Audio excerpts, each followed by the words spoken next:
உலக மக்கள் எல்லோருக்கும் வணக்கம். ஸ்ரீ அம்பிகை ஜோதிடம் வாயிலாக நான் உங்கள் ஜி கோபால் பேசுகிறேன். இன்னைக்கு பேசக்கூடிய தலைப்பு என்ன அப்படின்னா மாத பலன்கள். இந்த மாத பலன்கள் வரிசையில் ரிஷப ராசிக்கு இந்த மாத பலன் எப்படி இருக்கும், எதை செய்யலாம், எதை செய்யக்கூடாது, அதை பற்றி தான் இப்போ பேச போகிறோம். இப்போ ரிஷப ராசிக்கு 3ஆம் இடத்துல புதன் இருக்கிறாங்க, 3ஆம் இடத்துல குருவும் இருக்கிறாங்க, 3ஆம் இடத்துல சூரிய பகவானும் இருக்கிறாங்க. அதே சமயத்தில் ரிஷப ராசியினுடைய அதிபதி ரிஷப ராசிக்கு 5ஆம் இடத்தில் நீச்சமாயிட்டாங்க. அது போக ரிஷப ராசிக்கு 10ஆம் இடத்தில் ராகு பகவான், 11ஆம் இடத்தில் சனி பகவான், ரிஷப ராசிக்கு 4ஆம் இடத்தில் கேது பகவானும் இருக்கிறாங்க. அப்ப இந்த கிரகத்தினுடைய பலன்கள் எப்படி இருக்கும் அப்படின்னா, ஃபர்ஸ்ட் நம்மளுடைய ராசிநாதன் நல்லா இருக்கணும். ஆனா உங்களுடைய ராசிநாதன் இந்த மாதத்தில் நீச்ச பலத்தில் இருக்கிறாங்க. அப்போ ரிஷப ராசிக்காரங்கள் என்ன செய்யணும் அப்படின்னா, இந்த மாதத்தில் நம்ம எதை செய்வதாக இருந்தாலும் பொறுமையாக நிதானமாக கண்டிப்பாக செய்யணும்.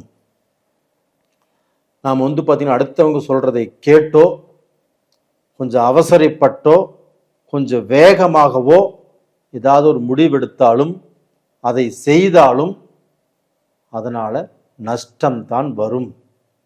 அதனால உங்களுடைய பார்ட்னரை நீங்கள் டிஸ்கஸ் பண்ணிக்கோங்க. ஆணாக இருந்தாலும் பெண்கிட்ட, பெண்ணாக இருந்தாலும் ஆண்கிட்ட. அப்போ பார்த்தீங்கன்னா அவங்க சொல்றதை கேளுங்க. இது முக்கியமான ஒரு பலன். ஏன்னா உங்களுடைய ராசிநாதன் நீச்சம்.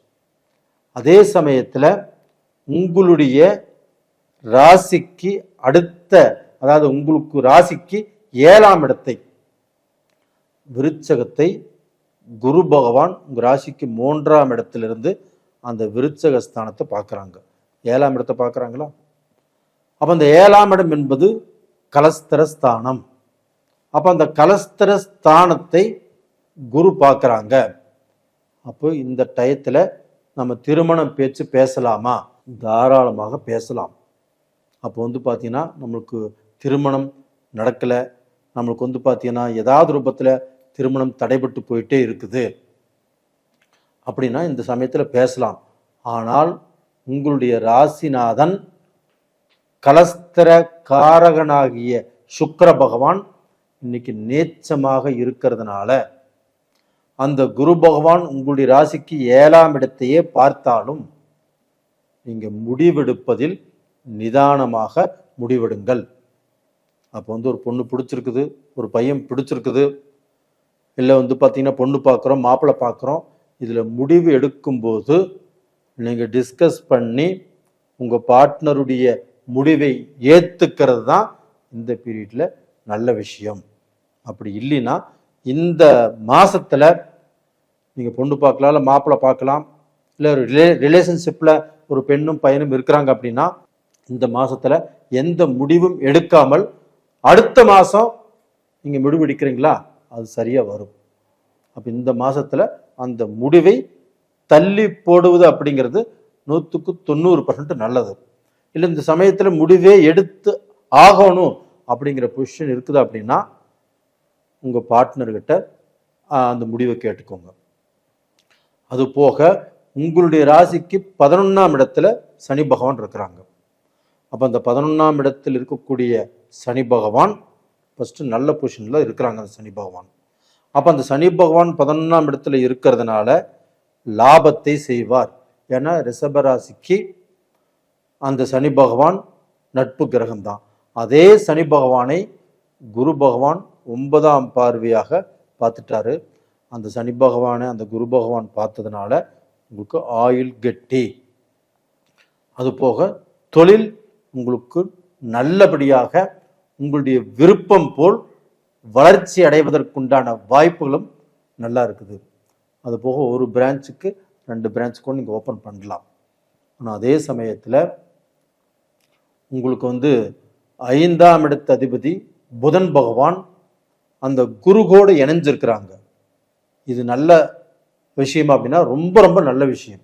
ஏன்னா 5ஆம் இடத்து அதிபதி நம்மளுக்கு எப்பவுமே நல்லா இருக்கணும்.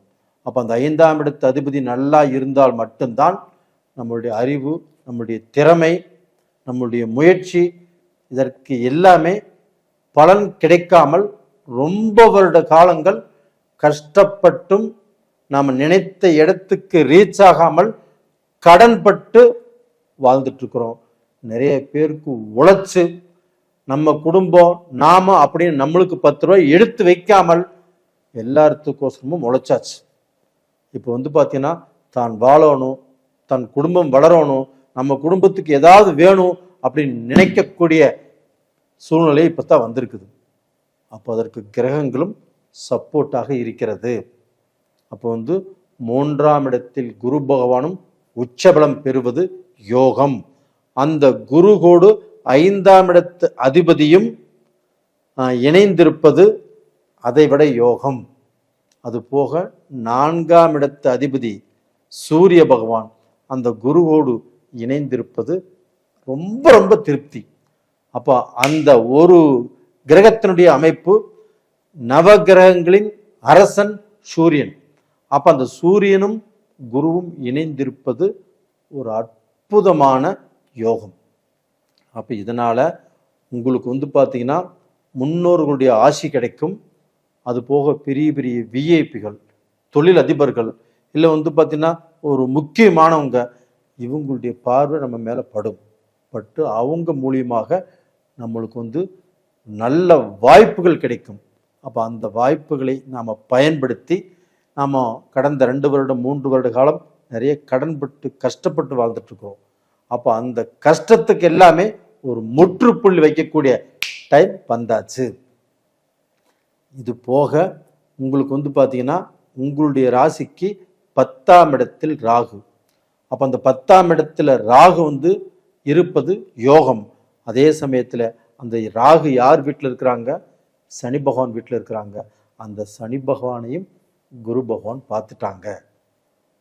இதுவும் ஒரு அற்புதமான யோகம் இல்லையா? அப்போ வந்து தொழில் நல்லா இருக்கும், தொழில் மூலியமாக வளர்ச்சி இருக்கும். ஆனால் அந்த சனி பகவான் அந்த நீச்சமான சுக்கிரனை பார்க்குறாங்க இல்லையா?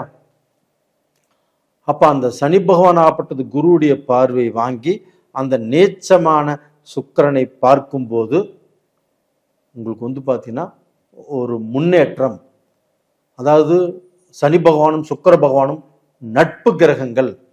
அப்போ இதனால் அந்த சனியுடைய பார்வை சுக்கிர பகவான் மேலே பட்டு அந்த சுக்கிர பகவானும் நமக்கு நல்லதை செய்வதற்கு வாய்ப்புகள் இருக்கிறது. இருந்தாலும் நம்ம கொஞ்சம் ஜாக்கிரதையாக, அந்த சுக்கிர பகவான் நீச்சமானதுனால கொஞ்சம் வந்து நம்ம எடுக்கக்கூடிய முடிவுகளில் கொஞ்சம் நம்ம நிதானித்து எடுக்கிறது ரொம்ப ரொம்ப நல்லது. இதில் வந்து பெண்கள் கொஞ்சம் ஜாக்கிரதையாக இருக்கணும். அவங்க தொழில் செய்யக்கூடிய இடம், குடும்பம், அவங்க பேசக்கூடிய பேச்சு, இது எல்லாமே வந்து பார்த்திங்கன்னா அந்த பெண்களுக்கு சரியில்லை.